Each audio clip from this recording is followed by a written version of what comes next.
بسم الله الرحمن الرحيم. أسعد الله مساءكم مشاهدينا الكرام. إليكم النشرة الإخبارية لهذه الساعة، والبداية من أهم وأبرز العناوين. بعد طلب من مقتدى الصدر بإغلاق السفارة الأمريكية، 32 برلمانيا فقط يوقعون. بعد انتظار طويل، وزارة العمل تعلن موعد إطلاق المنحة المالية للطلبة. بعدما سلبته الحكومة من عائلته العثور على جثة صبي عراقي في السويد. القضاء يحكم بإعدام إرهابي أجنبي خطط لتفجير نفسه داخل العراق. المحكمة الجنائية العليا صدور أوامر قبض بحق عائلة الطاغية المقبور صدام حسين. النائب علي تركي: قانون العفو العام لا يزال مجرد فكرة. أخي المشاهد، أختي المشاهدة، يرجى الاشتراك في القناة وتفعيل زر الجرس والضغط على لايك لإيصال الفيديو لأكبر عدد ممكن. قدم 32 برلمانيا عراقيا من أصل 329 آخرين طلبا إلى رئاسة البرلمان العراقي بغلق السفارة الأمريكية في بغداد وطرد السفيرة.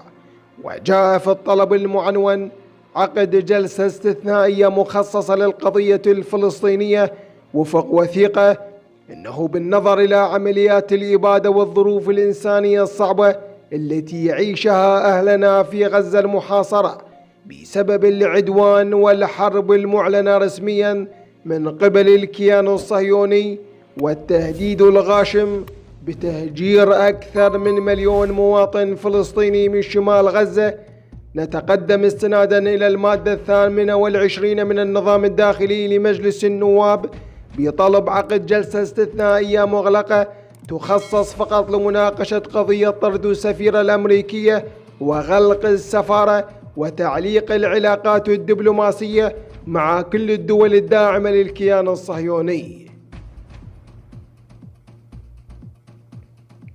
أكد وزير العمل والشؤون الاجتماعية أحمد الأسدي اليوم الاثنين أن المنحة المالية للطلبة سيتم إطلاقها الشهر المقبل للمشمولين بها. وقال الأسدي خلال مؤتمر صحفي أن هيئة الحماية الاجتماعية وبعد أن أكملت الربط الشبكي مع مديريات التربية في بغداد والمحافظات، وبحسب محاضر الاجتماعات سجلت لغاية يوم 25 من الشهر الجاري انخراط 1,835,000 طالب وطالبة في الدوام المدرسي، فيما بلغ عدد الطلبة المنقطعين عن الدوام أكثر من 400 طالب وطالبة 400,000 طالبا وطالبة. وأضاف المبلغ المرصود للمنحة الطلابية لشهر تشرين الأول الجاري بلغ أكثر من 67 مليارا، وقد تم صرف المبالغ إلى وزارة التربية، وسيتم صرف المنحة مطلع الشهر المقبل.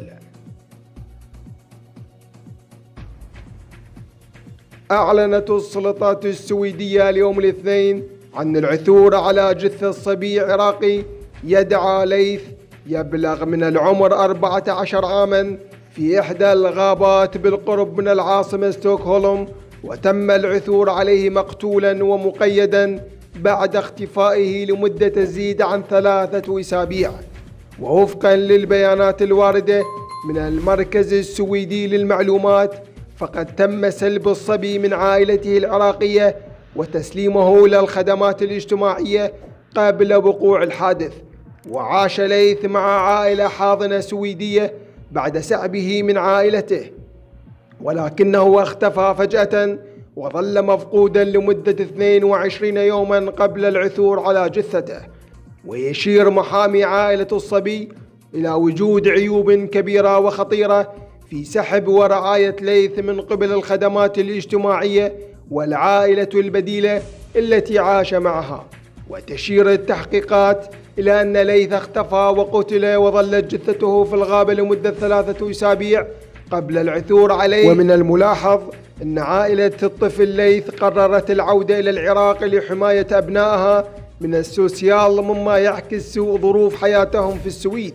وفيما يتعلق بالقضية، تقوم السلطات بتحقيق داخلي لمراجعة الأوضاع، حيث توجه الشكوك إلى فشل السوسيال السويدي في الرعاية والإشراف على الطفل ليث.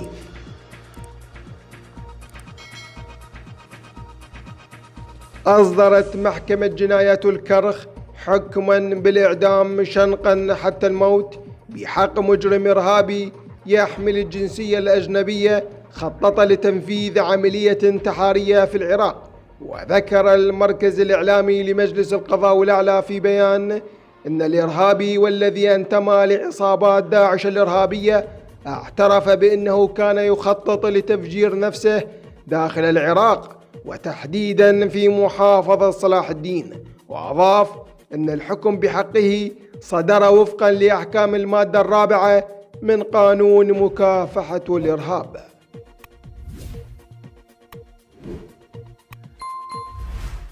أعلن رئيس المحكمة الجنائية العليا القاضي علي كمال اليوم الاثنين عن صدور 23 حكما بحق أركان النظام السابق، فيما أشار إلى صدور أوامر قبض بحق عائلة الطاغية المجرم المقبور صدام حسين.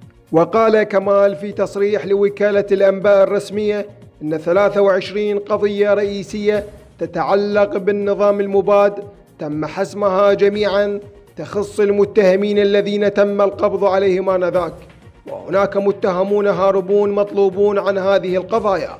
وبخصوص المطلوبين 55 ممن تولوا السلطة ومناصب آبان عهد النظام المباد، قال القاضي كمال إن 33 منهم تم إلقاء القبض عليهم ومحاكمتهم، فيما لا يزال 17 منهم هاربون و4 توفوا قبل أن يقبض عليهم، فيما توفي آخر في التوقيف.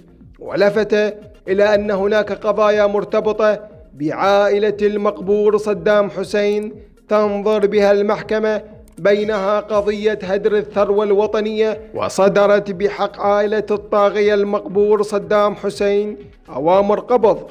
وأكد أنه لم يتم شمول أركان أو من ارتبطوا بالنظام المباد والبعثيين، بل العفو العام أو الخاص وفقا لما جاء في قانون المحكمة، والتي نصت على أن لا يجوز لأي جهة كانت بما في ذلك رئيس الجمهورية إعفاء أو تخفيف العقوبات الصادرة من هذه المحكمة، وتكون العقوبة واجبة التنفيذ بعد مرور 30 يوما من تاريخ اكتساب الحكم أو القرار درجة البتات. قال النائب علي تركي اليوم الاثنين إن قانون العفو العام لا يزال مجرد آراء وأطروحات يتكلم به نواب المكون السني حصرا. وأكد علي تركي في حديث صحفي عن وجود الكثير من التحفظات والتي تخص الإرهابيين وتجار المخدرات، والكثير من الدعاوى التي من الممكن أن تؤثر على المجتمع العراقي. وأشار تركي إلى أنه لم يتم القبول بمناقشة هذه الفقرات داخل مجلس النواب العراقي، فضلا عن وجود جدل سياسي بشأنه تحت قبة البرلمان، وفي المحصلة من المستبعد حصول توافق بشأنه خلال الفترة القريبة المقبلة. دمتم برعاية الله وحفظه، مع السلامة.